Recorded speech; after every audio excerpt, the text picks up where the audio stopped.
Friends, വണ്ടി i20 പെട്രോളാണ് വണ്ടി. വണ്ടി ഏകദേശം ഒരു 60,000 കിലോമീറ്റർ ഓടിയിട്ടുള്ളൂ വണ്ടി ഇപ്പോൾ നമുക്ക് കംപ്ലൈൻ്റ് ആയിട്ട് വന്നിരിക്കുന്നത്.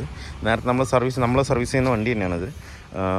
ഇതിൽ കംപ്ലൈൻറ്റ് ഇപ്പോൾ വന്നിരിക്കുന്ന കംപ്ലൈൻറ്റ് എന്ന് പറഞ്ഞു കഴിഞ്ഞാൽ ഫ്രണ്ട് സസ്പെൻഷൻ്റെ അവിടെ നിന്നൊരു കട സൗണ്ട് വന്നുകൊണ്ടിരിക്കുന്നുണ്ട് ഇതിനകത്ത്. കാലിപ്പറിൻ്റെ അല്ല സൗണ്ട് എനിക്ക് തോന്നുന്നു ലിങ്ക് റോഡിൻ്റെ സൗണ്ട് മതിയായിട്ടാണ് വരുന്നത്. എന്താ വെച്ച് കഴിഞ്ഞാൽ വണ്ടി ഇങ്ങനെ ആഞ്ചുമ്പോഴാണ് കൂടുതലായിട്ട് സൗണ്ട് നമുക്കത് ഫീൽ ചെയ്യുന്നത്. ചെറിയൊരു ആഞ്ചൽ നമ്മൾ സ്റ്റിയറിംഗ് ഒക്കെ ലെഫ്റ്റിലേക്കും റൈറ്റിലേക്കും നിന്ന് വെട്ടിക്കുമ്പോൾ ഒരു കട എന്നുള്ളൊരു സൗണ്ട് ഇതിനകത്ത് വരുന്നുണ്ട്. നമുക്ക് ബാലൻസ് റോഡിന് എനിക്കത് കറക്റ്റ് ചെറിയ സൗണ്ട് മൈന്യൂട്ടായിട്ടേ വരുന്നുള്ളൂ. മൈന്യൂട്ടാണെന്ന് കസ്റ്റമർ അത് ക്ലിയർ ചെയ്യണമെന്നാണ് പറഞ്ഞിരിക്കുന്നത്. അപ്പോൾ മൈന്യൂട്ട് ആയതുകൊണ്ട് എനിക്കത് കറക്റ്റ് എന്താണ് ഏതിൻ്റെ ആണെന്നുള്ളത് കറക്റ്റ് കൺഫേം ആയിട്ട് എനിക്ക് അറിയണില്ല ഓടിക്കുമ്പോൾ തന്നെ. അപ്പോൾ എന്തായാലും നമുക്ക് നോക്കിയിട്ട് ചെയ്യാം. മാത്രമല്ല ഇതിന് ഫുള്ളൊന്ന് ചെക്ക് ചെയ്യാനും പറഞ്ഞിട്ടുണ്ട്. അപ്പോൾ എന്തായാലും സസ്പെൻഷൻ ഷോക്കിൻ്റെയോ അതിൻ്റെയോ ഒന്നും സൗണ്ടായിട്ട് എനിക്ക് ഫീൽ ചെയ്യുന്നില്ല. ലിങ്ക് റോഡിൻ്റെ ആണെന്നാണ് തോന്നുന്നത്. ലിങ്ക് റോഡ് അല്ലെങ്കിൽ കട്ട് പുഷ് അങ്ങനെ ഒരു സൗണ്ടായിട്ടാണ് ഫീൽ ചെയ്യുന്നത്. എന്തായാലും നമുക്കൊന്ന് ലിഫ്റ്റ് ചെയ്ത് നോക്കിയിട്ട് ഞാൻ പറഞ്ഞുതരാം എന്താ സൗണ്ട് എന്നുള്ളത് പക്കയായിട്ട്. ഈ ഹുണ്ടായിയുടെ സ്റ്റിയറിംഗ് ഉണ്ടല്ലോ, പവർ സ്റ്റിയറിംഗ് അല്ലാത്ത മോട്ടർ വരുന്ന ടൈപ്പ് ഭയങ്കര ഫ്രീ ആണ് പറഞ്ഞാൽ ഭയങ്കര ഫ്രീ. എന്ന് വെച്ചാൽ നമ്മൾ ജാക്കൊക്കെ വെച്ചിട്ട് എന്താ പറയുക ലിഫ്റ്റ് ചെയ്തിട്ട് ടയർ താഴെ ടച്ച് ചെയ്യാതെ നമ്മൾ തിരിക്കുന്ന ഒരു ഫീലായിട്ടാണ് തോന്നുന്നത്. ഒന്നും വേണ്ട, ഇതൊരു വിരൽ വെറുതെ തൊട്ടാൽ മതി. ഏതൊരു 1.5 വയസ്സ് കുട്ടിയാണെങ്കിലും ശരി നമുക്ക് സ്റ്റിയറിംഗ് തിരിക്കാൻ പറ്റും. അത്രയും ഫ്രീ ആണ് ഹുണ്ടായിയുടെ സ്റ്റിയറിംഗ് എന്ന് പറയുന്നത്. കണ്ടില്ലേ ഇത്ര ഫ്രീ കണ്ടില്ലേ, ഭയങ്കര ഫ്രീ പറഞ്ഞാൽ ഭയങ്കര ഫ്രീ ആണ്. വേറെ ഏത് വണ്ടിയിൽ നമുക്ക് ഇത്രത്തോളം ഫ്രീനെസ് എനിക്ക് ഫീൽ ചെയ്തിട്ടില്ല. ടൊയോട്ടയിലാണെങ്കിൽ ഇനോവയ്ക്കൊക്കെ അത്യാവശ്യം നല്ല ടൈറ്റ് ഉണ്ടാവും. പക്ഷേ ഹുണ്ടായിയുടെ വണ്ടികൾക്ക് അതിൻ്റെ മോട്ടറിൻ്റെ പവറാണോ ഇനിയിപ്പോൾ അതിൻ്റെ കൊടുക്കുന്ന വോൾട്ടിൻ്റെ ആണോ എന്നറിയില്ല, ഭയങ്കര ഫ്രീ പറഞ്ഞാൽ ഭയങ്കര ഫ്രീ ആണ് എല്ലാം. ഈ വണ്ടിക്ക് എന്നല്ല കേട്ടോ, ഹുണ്ടായിയുടെ ഏത് വണ്ടിയാണെന്നുണ്ടെങ്കിലും ഭയങ്കര സ്മൂത്തായിരിക്കും സ്റ്റിയറിങ്. അതുപോലെ തന്നെ ഓടിക്കാനും ഭയങ്കര ഒരു രസമായിരിക്കും, നല്ല പുള്ളിങ്ങായിരിക്കും വണ്ടി. മറ്റേ ഡീസൽ വണ്ടിയൊക്കെ ഓടിച്ചു കഴിഞ്ഞാൽ ഭയങ്കരമായിട്ട് എണിച്ച് പോകും, അത്രയും ഫ്രീ ആണ് അതിനകത്ത്. നമ്മളിപ്പോൾ ഇതിൻ്റെ ലിങ്ക് റോഡ് അയച്ചിട്ടുണ്ട്. ലിങ്ക് റോഡ് തന്നെയാണ് ഷേക്ക് വരുന്നത്. ലെഫ്റ്റ് സൈഡിലെ ലിങ്ക് റോഡാണ് ഹെവി ആയിട്ട് ഷേക്ക് വരുന്നത്, മനസ്സിലായില്ലേ? അപ്പോൾ ലിങ്ക് റോഡിൻ്റെ സൗണ്ടാണ് വന്നത്. പിന്നെ അത് മാത്രമല്ല ഷോക്ക് ചെറുതായിട്ട് ജമ്പിങ് കൂടുതലാണ്. എന്താണെന്ന് വെച്ച് കഴിഞ്ഞാൽ ഷോക്ക് വീക്കായിട്ട് ഹാർഡ്നെസ് കൂടുതലാണ്. നമുക്ക് ഷോക്ക് കൂടെ എന്താണെന്നുള്ളത് നോക്കി കസ്റ്റമറുടെ അടുത്ത് പറഞ്ഞിട്ട് ലിങ്ക് റോഡ് എന്തായാലും മാറണം. ലിങ്ക് റോഡിൻ്റെ കംപ്ലൈൻ്റ് ആണ് അതിൽ സൗണ്ടായിട്ട് വന്നത്. ലിങ്ക് റോഡ് മാറുമ്പോൾ നമ്മളെപ്പോഴും അതിൻ്റെ കട്ട് പുഷ് കൂടെ ഒന്ന് ജസ്റ്റ് ഒന്ന് നോക്കുന്നത് നല്ലതായിരിക്കും. എന്താ വെച്ചാൽ ഇത് ഭയങ്കര ഫ്രീ ആണ്. കട്ട് പുഷ് കൂടെ മാറ്റി വിട്ടാൽ വണ്ടി പക്ക സൗണ്ട് കറക്റ്റ് ആയിരിക്കും.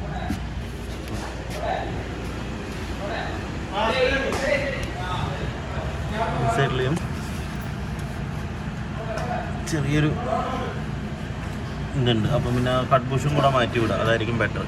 കട്ട് പുഷ് ലിങ്ക് റോഡ് മാറ്റുമ്പോൾ തന്നെ കറക്റ്റാണ്. പിന്നെ ലോവർ ആമിൻ്റെ പുഷൊന്നും കുഴപ്പമില്ല. എനിക്ക് ഷോക്കാണ് പിന്നെ ഒരു ഡൗട്ട് ഉള്ളത്. എന്തായാലും ഷോക്കൊന്ന് കസ്റ്റമറിൻ്റെ അടുത്ത് പറഞ്ഞിട്ടൊന്ന് അഴിച്ച് നോക്കാം നമുക്ക്.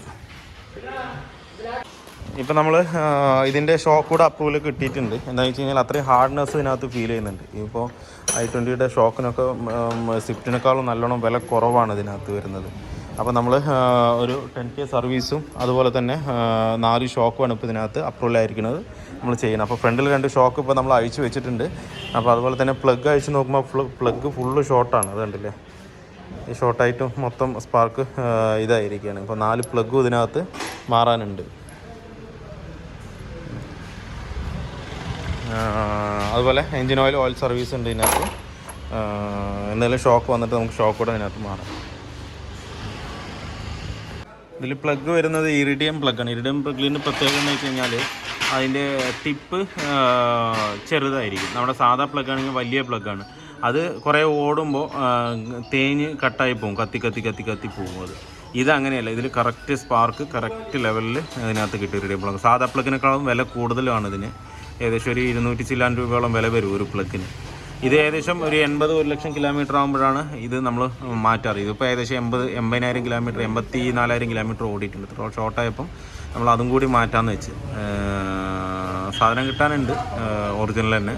200 ചില്ലാൻ രൂപയോളം വില വരും. സാധാ പ്ലഗിനാകുമ്പോൾ നമുക്ക് 110 രൂപ റേഞ്ചൊക്കെ വരുള്ളൂ. ഇതിന് ഇത്തിരി വില കൂടുതൽ തന്നെയാണ്. പൊതുവേ ഈ i20യുടെ ഹുണ്ടായിയുടെ നമുക്ക് പാർട്സിനൊക്കെ റേറ്റ് ഭയങ്കര കുറവാണ്. ഫ്രണ്ട് ഷോക്കായാലും ബാക്ക് ഷോക്കായാലും ഏത് പാർട്സ് ആണെന്നുണ്ടെങ്കിലും വില നല്ല കുറവാണ്. മാരുതിനെ അപേക്ഷിച്ചിട്ട് നല്ല കുറവ് തന്നെയാണ് അതിനകത്ത് വരുന്നത്.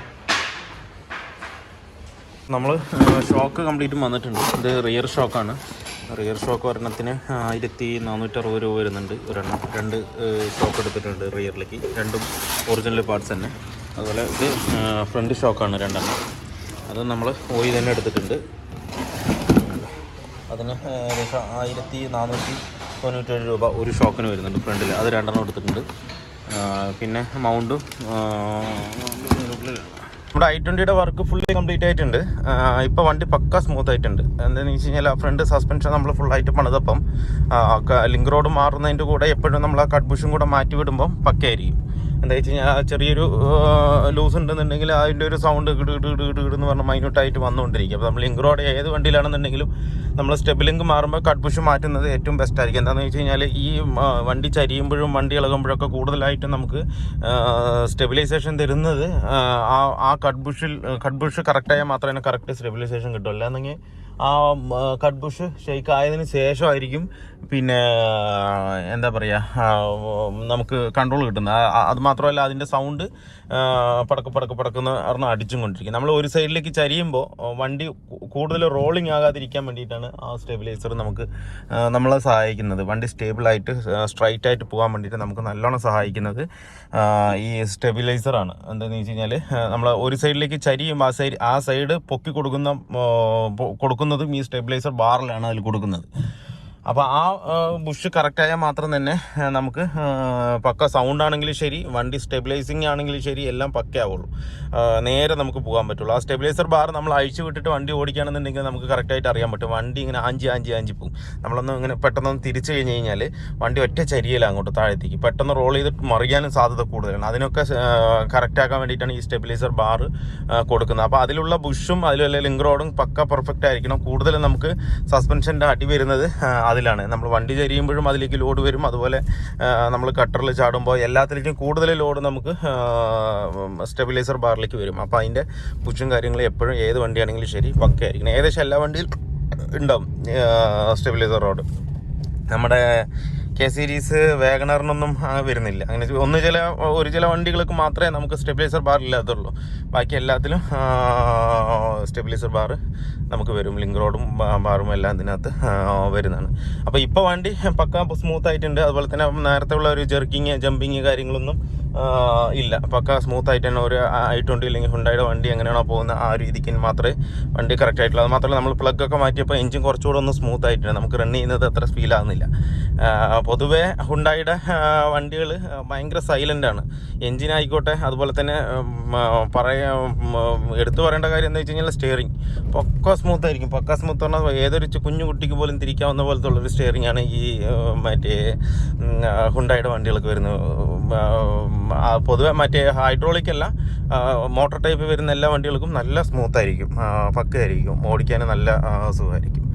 അപ്പോൾ വർക്ക് ഫുള്ള് കംപ്ലീറ്റ് ആയിട്ടുണ്ട്. ഇതിൻ്റെ നമ്മൾ മാറ്റിയതെന്ന് പറഞ്ഞു കഴിഞ്ഞാൽ ഫ്രണ്ടിലെ റിയറിൽ ഷോക്ക് മാറ്റി, ഫ്രണ്ടിലെ സ്റ്റെബിലിംഗ് മാറ്റി, അതുപോലെ തന്നെ കട്ട് ബുഷ് മാറ്റി, നമ്മൾ ഓയിൽ സർവീസും കാര്യങ്ങളൊക്കെ ചെയ്ത് പ്ലഗൊക്കെ മാറ്റി സെറ്റ് ആക്കിയിട്ടുണ്ട്. അപ്പോൾ വീഡിയോ എല്ലാവർക്കും ഇഷ്ടമാണെന്ന് ലൈക്ക് ചെയ്യുക, ഷെയർ ചെയ്യുക, അതുപോലെ തന്നെ സബ്സ്ക്രൈബ് ചെയ്യാതെയാണ് വീഡിയോ കാണുന്നതെങ്കിൽ ഒന്ന് സബ്സ്ക്രൈബ് ചെയ്ത് സപ്പോർട്ട് ചെയ്യുക. അപ്പോൾ മറ്റൊരു വീഡിയോയിലേക്ക് കാണുന്നവരെല്ലാവർക്കും ബൈ.